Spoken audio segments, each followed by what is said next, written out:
শুভ সকাল, সবাই কেমন আছেন? আমি আলহামদুলিল্লাহ ভালো আছি।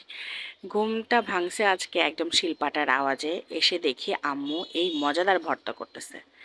ট্রাস্ট মি, যেদিন এই ভর্তাটা হয় সেদিন আমার মানে ঘুম হারাম হয়ে যায়। সারাদিন আমি এই ভর্তাটা না এমনি হাতে নিয়ে নিয়ে আমি খাই। তো আম্মু ভর্তা করতেছিল, ভাবলাম যে আমি ফোনটা নিয়ে আসি, নিয়ে এসে এই ভিডিওটা করি। কারণ আপনাদের সাথে শেয়ার করব যে আসলে কিভাবে আম্মু ভর্তাটা করে আর আমিও একটু শিখে নিব। তো আমি ফোন নিয়ে আসার পরে আম্মুকে জিজ্ঞেস করতেছিলাম যে আম্মু কিভাবে ভর্তা করো, এগুলা কি কি দিয়ে। তো বেসিক্যালি আম্মু যেগুলো দিয়ে ভর্তা করে সেগুলোই আমাকে বলতেছিল, বাট শুনে আমি একদমই অবাক যে এতদিন এই জিনিসগুলো খাইছি আর এত টেস্ট লাগছে। তো যাই হোক, সবে আমি বলবো আপনাদের।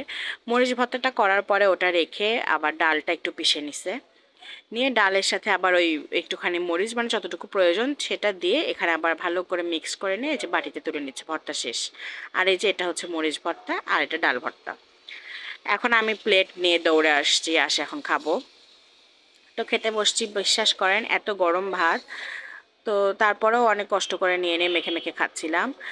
আর খাচ্ছিলাম আর চিন্তা করতেছিলাম যে এই শুকনা মরিচ সাথে আম্মু দিছে কাঁচা আদা আর কাঁচা রসুন, লবণ, সরিষার তেল, জাস্ট এইটা দিয়ে মরিচ ভর্তাটা বানাই, এত টেস্ট। আর কাঁচা আদা রসুন এভাবে খাচ্ছি, মানে একটু কল্পনা করে ভাবলাম যে আলা কাঁচা আদা রসুন যদি বেটে খাই কেমন লাগবে, কাঁচা আদা রসুন বাটা।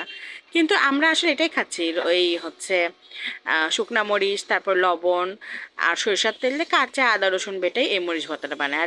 আর সেটার টেস্ট যে এত, এটা কখনো ভাবতেই পারিনি।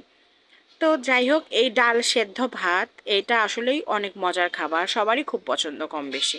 কিন্তু এইভাবে একদিন ডাল সেদ্ধ ভাত করে দেখেন, এই ঝালটা করে অনেক মজা লাগবে সত্যি। এই জন্য ভাবলাম যে এই রেসিপিটা আজকে বলবো। তো এটা এরকম করে আম্মু বানাইছে, জাস্ট এমনি একদমই ইজি, একবারে আহামরি যে কিছু তা না। শুধু শুকনো মরিচটা ভেজে নিতে হবে আর ডালটা সেদ্ধ করে নিতে হবে, বাস এইটুকুই। এই দুটাই শুধু চুলার কাজ, আর সব কাজ আপনার শিলপাটাতে। তবে হ্যাঁ, আম্মু বললো যে এই ভর্তাটা আর কি ব্লেন্ডারে করে খাওয়া কোনো টেস্ট নাই। এই মরিচ ভর্তাটাও যদি পাটাতে করতে পারেন তাহলেই আপনি প্রপার টেস্টটা পাবেন। আর পাটাতে পিষলেই না মরিচটা সুন্দরভাবে ব্লেন্ড হয়। আর ওই ব্লেন্ড হওয়ার সময় যে একটা সেন্ট, আম্মু যখন ভর্তা করতেছিল, মানে কি বলবো, পুরো বাসায় একদম এমন সুন্দর একটা গন্ধ, যেখানে মানুষ দৌড়ে আসবে এখন। এই মানে মরিচ বাটার এই মানে এটা না কাসুন্দিও বলা যায়। কারণ কি, এই মরিচ বাটাটা দিয়ে তুমি যদি কাঁচা আম খাও বা ধরো হচ্ছে যে অন্য কিছু টক জাতীয় কোনো কিছু খাও, একদম খুবই মজা লাগবে, একটা কাসুন্দি হয়ে গেছে এটা। তো এই ছিল আজকের ভিডিও, ভাবলাম তোমাদের সাথে শেয়ার করে। একদিন বাসায় বানিয়ে খেয়ে দেখো, খুবই মজা লাগবে, একদমই খুবই মজা লাগবে, আমি গ্যারান্টি দিয়ে বলতেছি। তো আজকের ভিডিও এই পর্যন্তই। সবাই ভালো থাকবা, সুস্থ থাকবা, আল্লাহ হাফেজ।